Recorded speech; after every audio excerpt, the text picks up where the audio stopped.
Selamat pagi, salam sejahtera bagi kita semua. Sebelum memulai perkuliahan pada minggu ke-6, ada baiknya kita berdoa menurut agama dan kepercayaan masing-masing agar perkuliahan ini dapat berjalan dengan baik. Doa dimulai.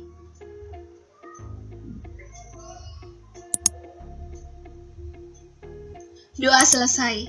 Baiklah, untuk memulai teori Nirmana Dwimatra pada minggu ke-6 ini, akan kita bagi menjadi 3 kelas ya.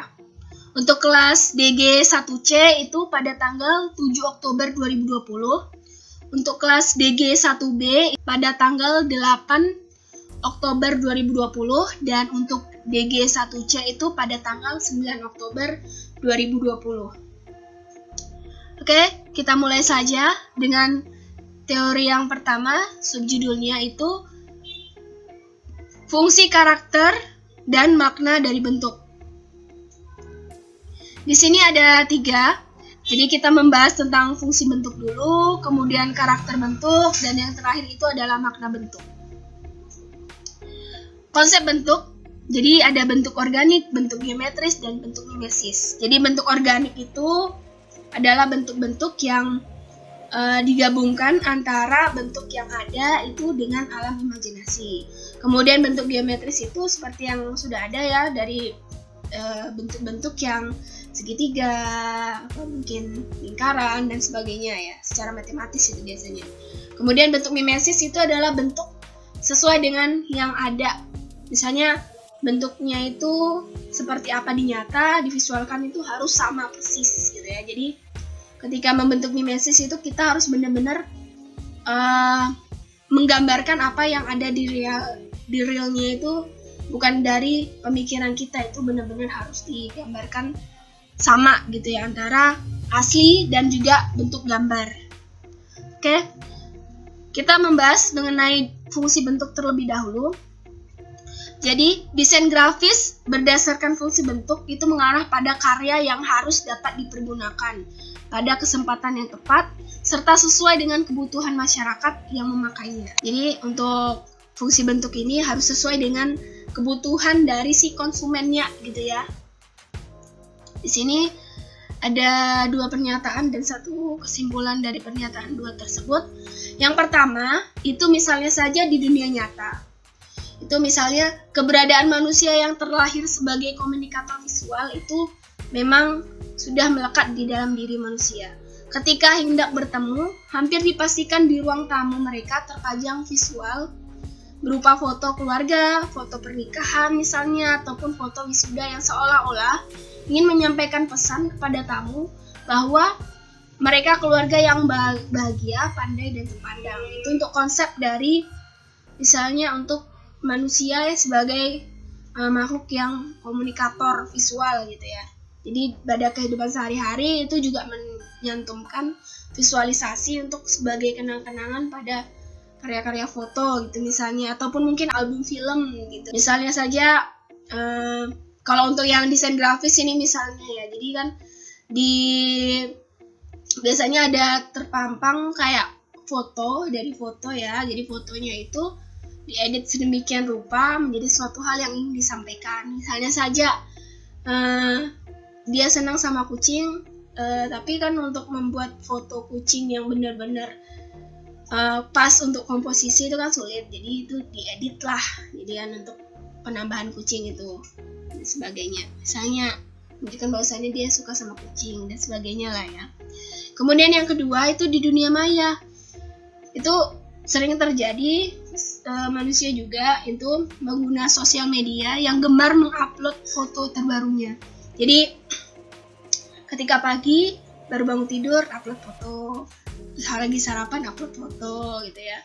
Nah, mungkin lagi jalan upload foto, lagi melakukan kegiatan upload foto. Jadi manusia zaman sekarang itu memang senang untuk membagikan apa yang sedang dilakukannya dan apa yang sedang dikerjakannya pada saat itu gitu. Jadi diupload gitu.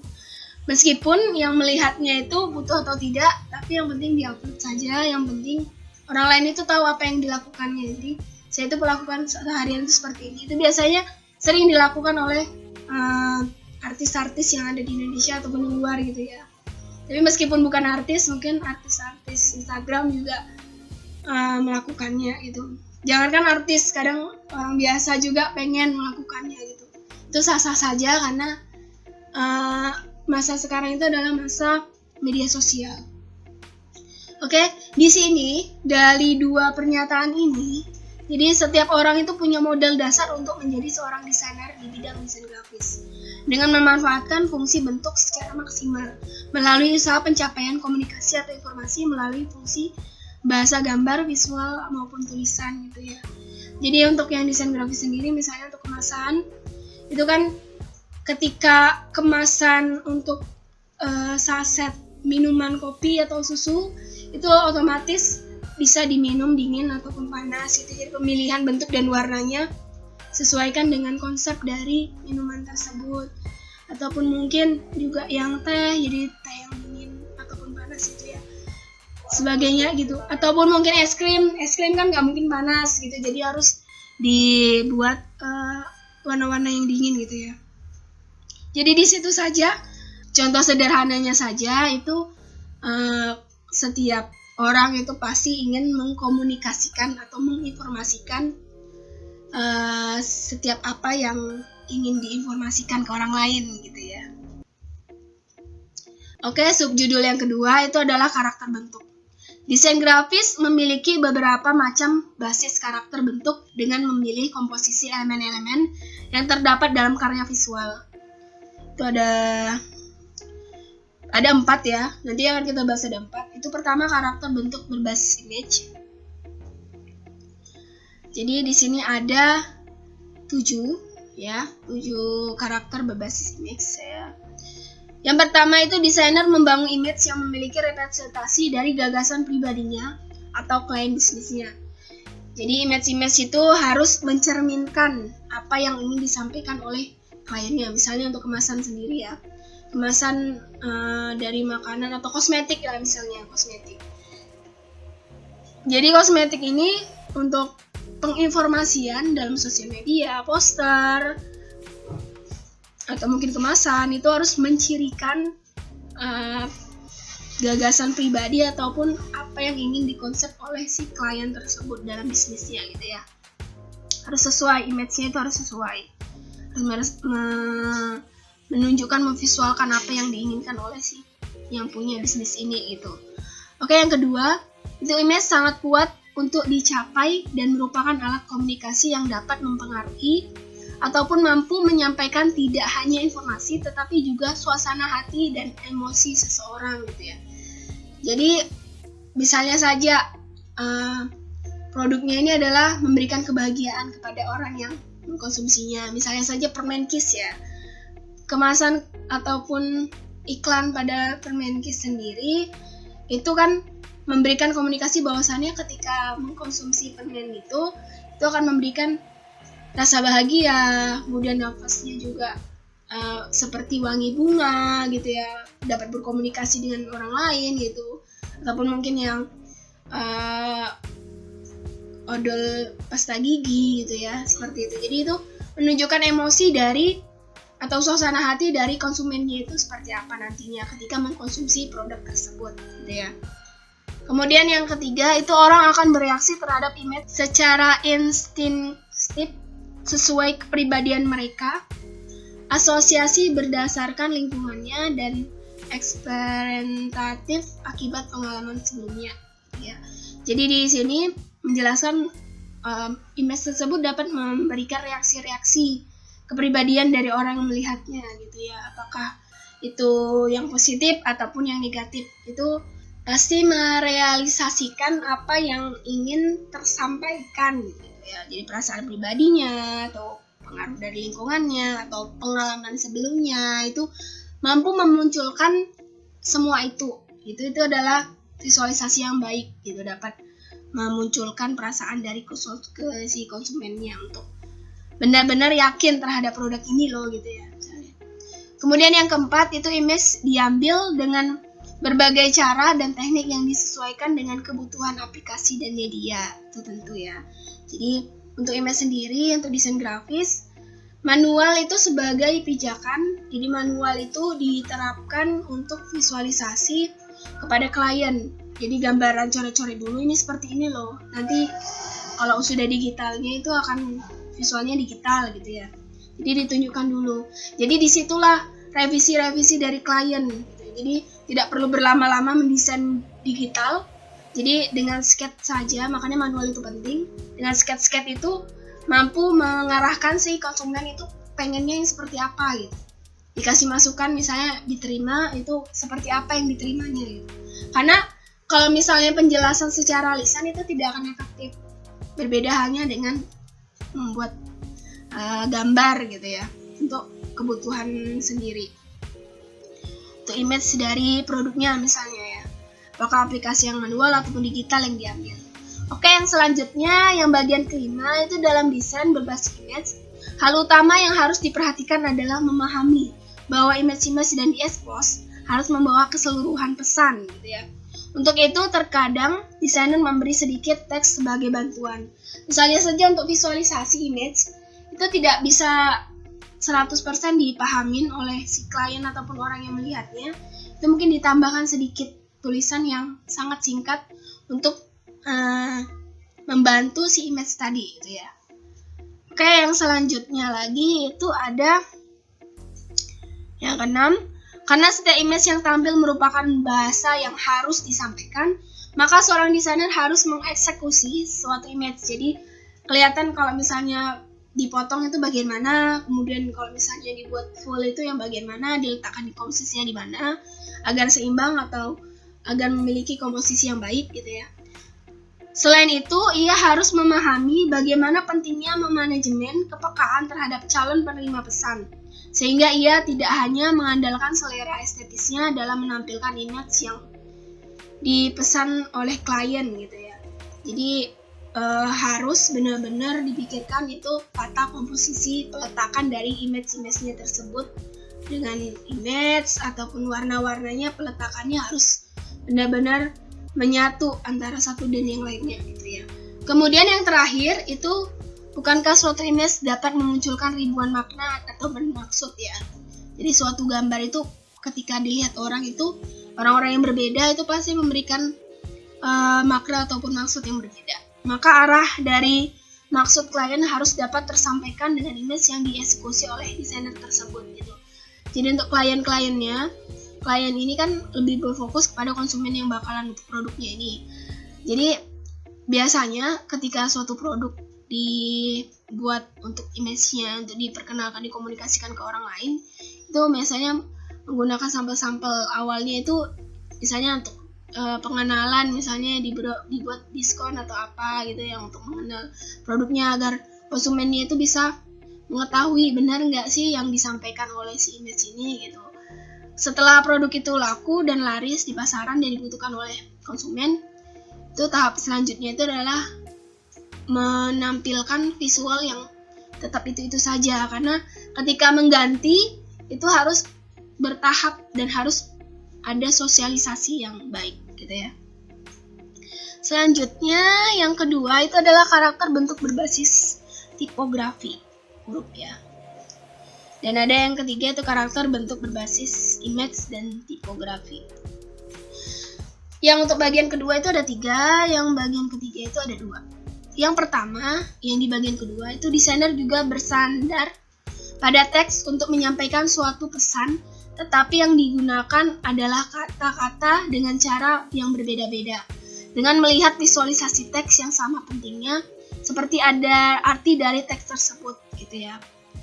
Jadi menggunakan tipografi ya. Jadi tipografi itu tidak hanya sebatas dibaca saja, tapi memunculkan makna ataupun pesan yang dibalik itu gitu ya. Kemudian yang kedua, format visual text memiliki fungsi yang sama dengan teks cetak, yakni melaksanakan fungsi komunikasi agar dapat terbaca oleh orang lain. Meskipun terbaca, ketika orang melihatnya terus itu tidak akan bosan melihatnya, itu makanya tipografi itu memunculkan visualisasi yang cukup menarik gitu ya. Selanjutnya yang ketiga itu seorang desainer grafis tidak akan mendesain sebuah kemasan pasta gigi dengan tulisan merek dengan menggunakan teks yang stensil atau yang digunakan untuk produk-produk militer gitu ya. Meskipun sama-sama menguatkan gitu ya, misalnya untuk gigi menguatkan dan militer untuk menguatkan pertahanan, tapi untuk fungsinya itu berbeda gitu dan maknanya itu berbeda. Jadi gunakan tipografi yang sesuai dengan konsep dari apa yang ingin disampaikan oleh merek tersebut gitu ya. Kemudian yang selanjutnya itu bagian ketiga, itu yang berkarakter gambar dan tipografi. Itu yang pertama, desainer sering mengkombinasikan antara tipografi dengan image untuk mengkomunikasikan satu pesan pada konsumen gitu ya. Jadi antara image dan tipe itu sebanding gitu. Yang kedua, eksplorasi dengan berbagai kemungkinan kreatif yang dipresentasikan dalam kombinasi tipografi dan image, bertujuan untuk memberi tampilan serta informasi yang lengkap, sehingga kita ketika menciptakan suatu karya desain lebih menetapkan keseimbangan terbaik di antara keduanya. Jadi antara si gambar dan si tulisan itu 50% saling melengkapin gitu ya. Oke, ini yang keempat, itu karakter bentuk berbasis simbol, logo dan logotips ya. Di sini ada 5 penjelasannya. Yang pertama, simbol dan logo adalah hal yang spesial, berbentuk informasi yang sangat ringkas, dan berfungsi sebagai identitas suatu produk atau perusahaan di bidang industri kreatif gitu ya. Jadi untuk logo itu menjadi identitasnya si industri gitu. Kemudian yang simbol itu merepresentasikan abstrak dari gagasan atau identitas tertentu gitu ya. Kemudian logo adalah visual dalam format simbolis yang fungsinya mewakili konsep atau kelompok tertentu gitu ya. Kemudian yang keempat itu logotips, itu adalah identifikasi konsep maupun kelompok yang visualnya didasarkan pada suatu deretan kata atau teks yang dirangkai khusus.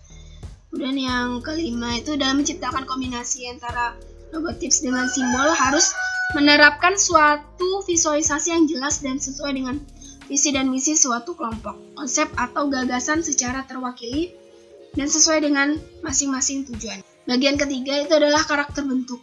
Semua pertanyaan yang dilakukan dan dijawab oleh desainer pada saat memulai pekerjaan hingga proses evaluasi sebelum kumpulan teks diputuskan untuk dikomunikasikan gitu ya. Nih ada beberapa pertanyaan yang mungkin kalian pernah rasakan ketika mendesain suatu karya. Jika kita perhatikan pada suatu halaman media digital yang di dalamnya tercetak sebuah teks, pernah akan muncul sebuah pertanyaan, apakah kerja desain grafis dilibatkan dalam merancang halaman yang tampaknya sederhana seperti itu gitu. Misalnya kalian melihat sebuah media digital, apakah desainernya itu ilmunya itu diterapkan sih sama desainer itu? Apakah ilmu desainer itu ada sih di media digital tersebut gitu? Kok sederhana sekali ya gitu peletakannya, tipenya gitu, kok kayaknya semua orang itu bisa buat gitu ya. Itu mungkin ada pertanyaan seperti itu ketika melihat media digital gitu ya. Pikirkanlah apa yang Anda lakukan jika diminta mendesain kembali halaman itu. Jadi ketika halaman sudah ada dipublikasikan, kalau misalnya kalian mendesain sendiri itu, apakah Anda mengubah jenis tipenya, tipografinya ataupun ukurannya? Apakah Anda membagi teks ke dalam 2 kolom yang lebih ramping, misalnya teksnya cuma 1 kolom gitu ya? Apakah dibagi menjadi 2? Itu kan ada konsep dari tata peletakan untuk yang media digital itu, untuk tulisan itu ada format-format peletakannya sebenarnya ya. Bagaimana dengan garis tepi dan pengaturan jarak antara paragrafnya, itu apakah sesuai, apakah bisa dibuat yang berbeda dari yang sebelumnya? Apakah Anda menekuk atau memberi spasi pada setiap paragrafnya? Atau mungkin memulai dengan pengubahan teks berupa rekayasa tulisan hias misalnya. Apakah ketika itu dirubah semua tulisannya, apakah lebih menarik daripada yang sebelumnya gitu ya? Saya terkadang sih memiliki pemikiran yang seperti itu. Apakah Anda akan memberikan kekuatan pada teks dengan cara memberi nomor, jumlah halaman, atau penulisan teks tertentu pada setiap kolom?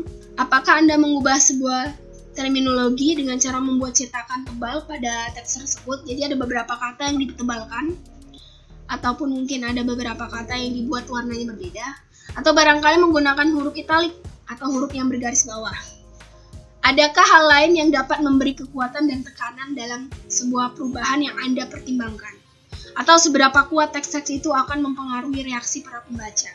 Jadi itu membuat ulang desain yang sudah dipublikasikan, apakah itu semakin baik ataukah malah hancur gitu ya. Itu untuk karakter-karakter bentuknya itu bisa dilihat dari situ. Jadi mengacu pada karakter bentuknya, apakah itu diinovasikan kembali, apakah itu diubah semuanya, itu perlu dipertimbangkan untuk karakter bentuk dari tipu. Di sini akan saya sampaikan makna dari bentuk. Misalnya saja ini saya visualkan bentuk ya yang saya ambil dari internet, dari Studio Jiki ya. Jadi di sini untuk maknanya itu adalah makna dari pacuan kuda ya. Jadi seperti joki ya. Jadi yang simbol-simbol geometris ini adalah simbol-simbol dari pakaian dari si kemeja joki tersebut gitu ya. Ini mengkombinasikan sebuah cinta untuk Helferstiva. Jadi untuk pacuan ini gitu ya. Oke, untuk makna-maknanya. Karena kalau misalnya kita tidak memahami konsepnya, kita tidak akan tahu ini kenapa kudanya ini ditempel-tempelin yang geometris ini, padahal ini adalah simbol dari kemeja si joki tersebut. Seperti yang ditunggu-tunggu, itu ada tugas wajib dan tugas rutin. Pada tugas wajib ini itu menggambarkan kumpulan warna-warna akromatik berdasarkan selasan warna. Jadi susunannya itu harus kelihatan ekstrim yang unik, hasil susunannya itu penggunaan kotak berselisih yang original, susunannya juga penggunaan kotak bergradasi yang mencolok gitu ya. Jadi untuk tugas wajib ini wajib didokumentasikan untuk warna-warna akromatik ya. Kemudian ada tugas rutin. Di sini tuh mendesain visualisasi eksplorasi kontras ekstrim, kontras berselisih, dan kontras bergradasi. Ini ada contohnya ya di bawah, jadi referensi. Untuk tugas wajib ini wajib didokumentasikan menjadi 4 bagian ya. Ini contoh warna akromatik yang pertama. Ini seperti ini warna akromatiknya ya. Oke. Dengan imajinasi lah, bentuk-bentuk yang imajinasi yang berdasarkan pada bentuk yang sudah ada. Oke. Kelihatan seperti ini dengan berbagai warna kromatik. Ini menggunakan pensil ya, tidak terlalu kelihatan maksimal yang di sini ya. Jadi saya sarankan untuk mengacu pada fokus foto yang ini saja ya. Tapi kalau untuk gambar ini saya tidak terlalu iniin karena untuk warna kromatik belum bisa dapat dia. Kemudian di sini ada tugas rutinnya yang tadi ya. Seperti yang sudah saya sampaikan ada 4. Ini dibuat seperti ini.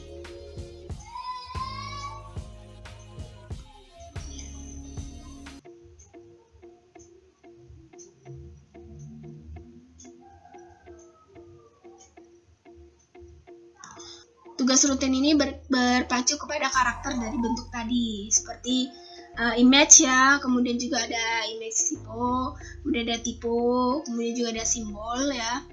Ini ada berpacu ke 4 itu tadi ya, 4 penjelasan yang di atas tadi ini. Ya, jadi dibagi menjadi 4, dikurang 17 kali 20 ya. Keempat karakter tersebut harus divisualkan di sini ya. Oke.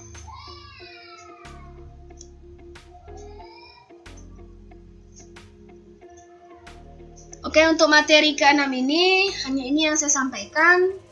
Sampai ketemu di materi ke minggu ke-7. Saya ingatkan lagi, setelah minggu ke-7 itu adalah UTS. Semua soal yang ada, yang saya berikan nanti di UTS itu jawabannya ada di materi-materi yang sudah saya sampaikan. Oke, sampai ketemu di minggu ke-7. Saya Ari dengan Assalamualaikum warahmatullahi wabarakatuh.